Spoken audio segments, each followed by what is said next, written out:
Derecho Internacional Privado y los principios de UNIDROIT. Buenas tardes a todos, mi nombre es Lizeth Alejandra Gómez Bejarano, código estudiantil 0305276, estudiante de noveno semestre de Derecho. En el presente video vengo a hablarles sobre el capítulo 5, 6 y 7 de los principios UNIDROIT. Esto se entendió como las reglas o pautas que rigen los contratos comerciales internacionales. A modo de introducción, traigo a colación un video de YouTube de la Dirección de Educación Virtual, entidad encargada de emplear los medios tecnológicos para reforzar los temas de los estudiantes de Derecho.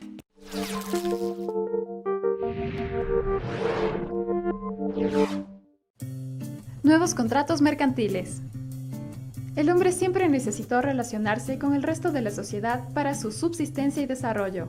Las relaciones comerciales se han encaminado en el intercambio de bienes y servicios, no solo entre personas de un mismo territorio, sino que ha expandido su mercado al ámbito mundial, siendo actualmente una de las relaciones más importantes para el desarrollo de la humanidad, que debido a la globalización ha permitido la unificación no tradicional del derecho.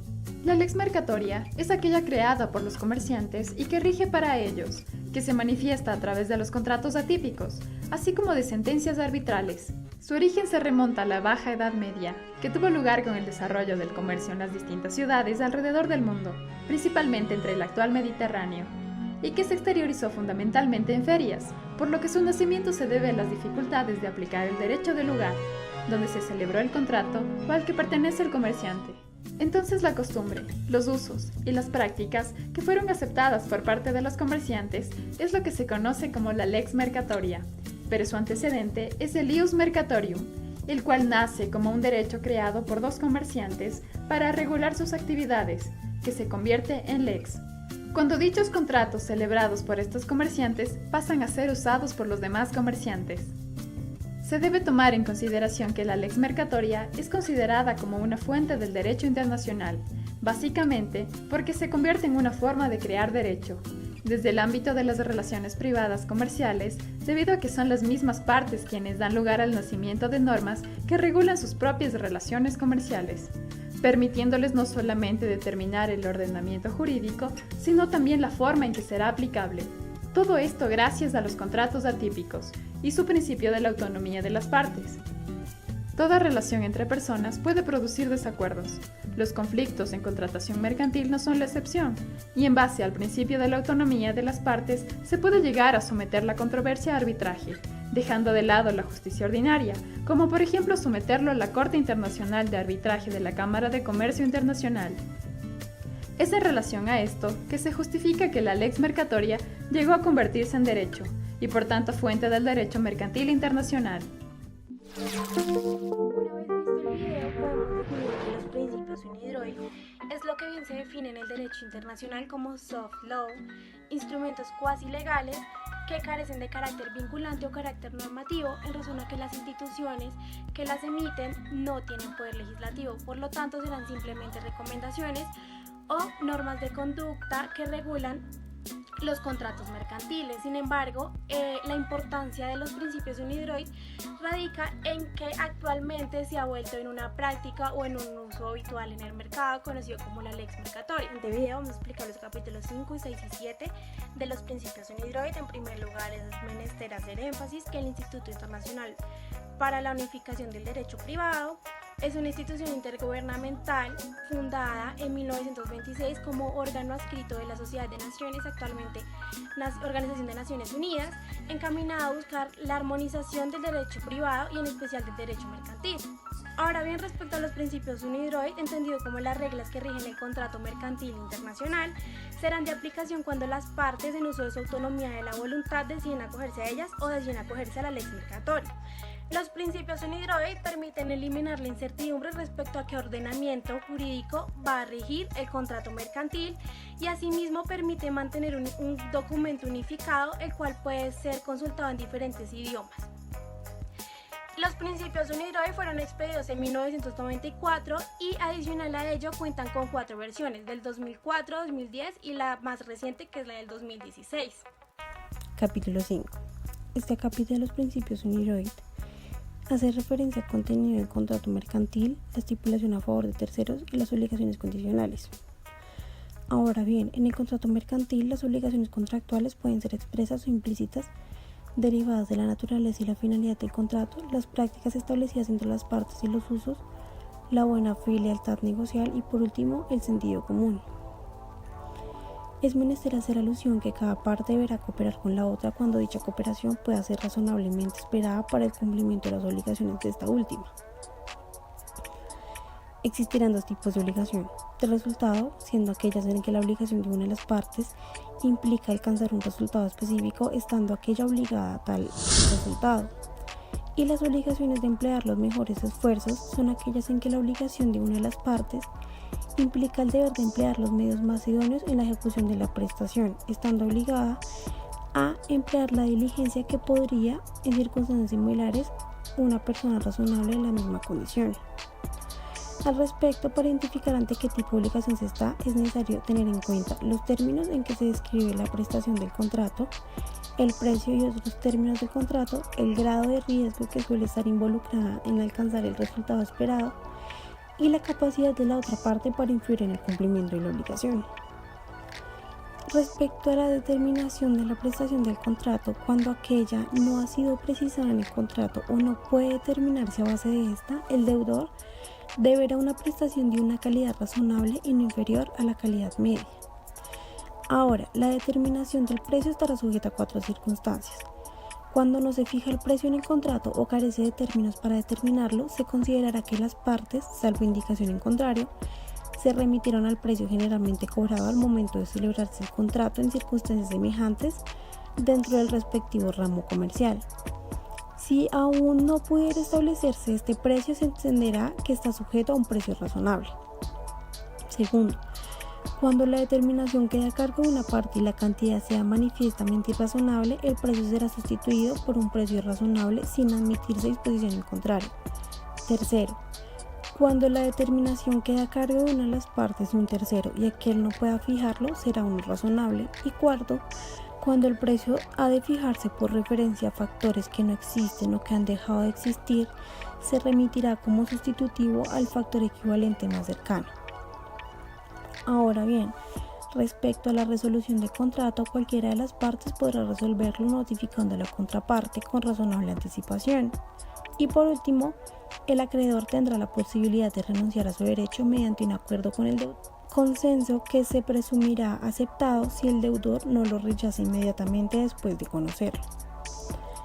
La segunda sección del capítulo hace referencia a la estipulación a favor de terceros, en el cual las partes, esto es, promitente y estipulante, pueden otorgar por acuerdo expreso o tácito un derecho a un tercero, esto es, el beneficiario, derecho que estará sujeto a las condiciones y limitaciones previstas en tal consenso. Asimismo, el acuerdo deberá contener una cláusula que excluya o limite la responsabilidad de este último.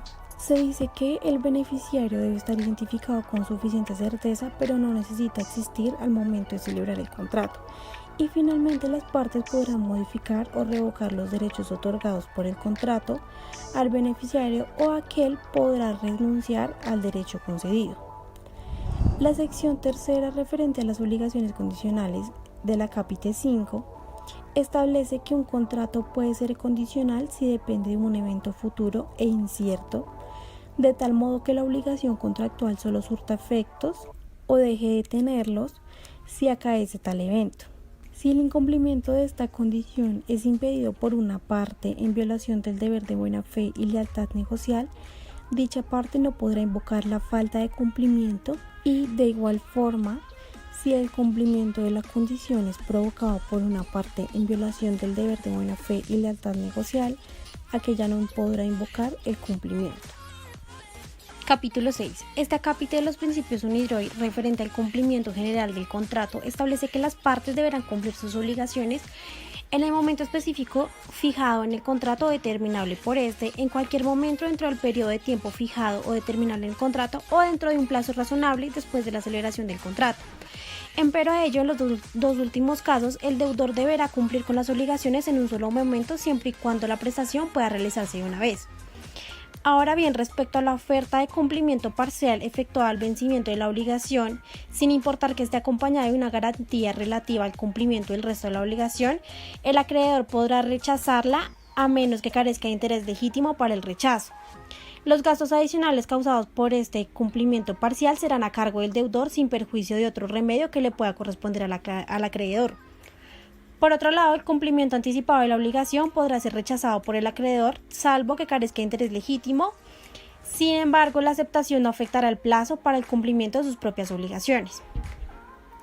Respecto al lugar del cumplimiento, cuando aquel no esté fijado en el contrato o es indeterminable, la parte deberá cumplirlo.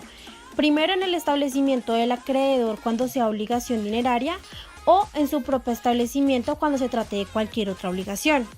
Frente a ello, la parte que haya cambiado el lugar de su establecimiento con posterioridad a la celebración del contrato deberá soportar el incremento de los gastos. De igual manera, respecto al pago, aquel podrá efectuarse en cualquier forma utilizada en el curso ordinario de los negocios en el lugar de pago. No obstante, el acreedor que acepte un cheque o cualquier otra orden de pago o promesa de pago se presume que lo acepta solamente bajo la condición de que sea cumplida. Adicional a ello, el pago también podrá ser efectuado por transferencia en cualquier institución financiera que el acreedor haya hecho saber que tiene una cuenta, salvo haya indicado una cuenta en particular.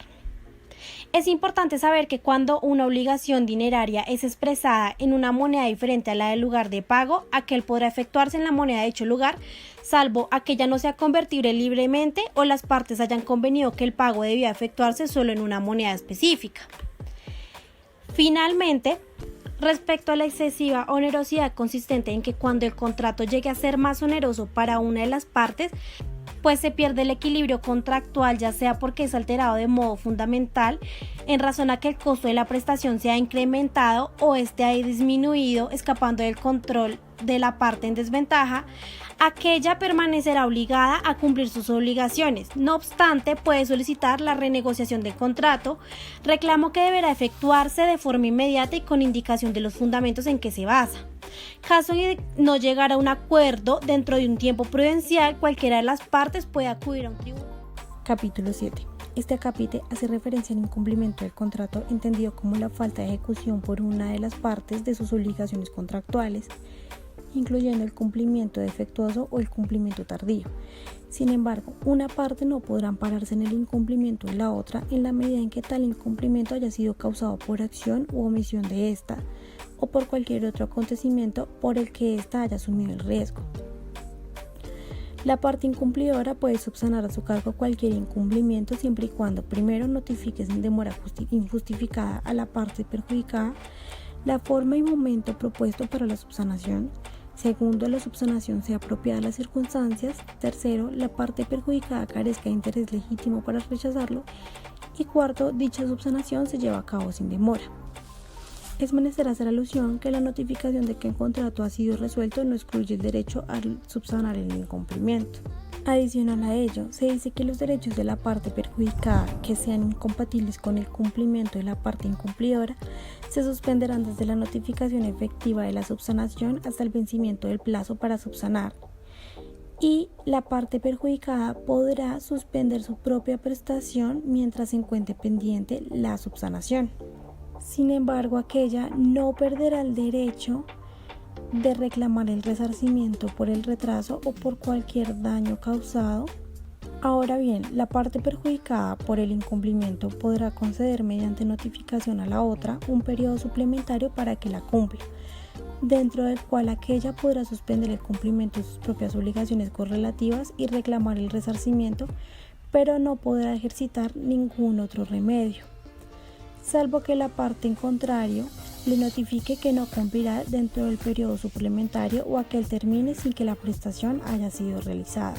Por otra parte, respecto a la reclamación del cumplimiento de la obligación, cuando una de las partes está obligada a pagar dinero y no lo hace, la contraparte podrá reclamar el pago, situación que igualmente se presenta frente a las obligaciones distintas a las dinerarias, siempre y cuando la obligación sea jurídica o físicamente imposible, la prestación o en su caso la ejecución forzosa sea excesivamente gravosa o onerosa, la parte legitimada para recibir la prestación puede razonablemente obtenerla por otra vía, la prestación tenga carácter exclusivamente personal, o la parte legitimada para recibir la prestación no la reclame dentro de un plazo razonable desde que supo o debió haberse enterado del incumplimiento.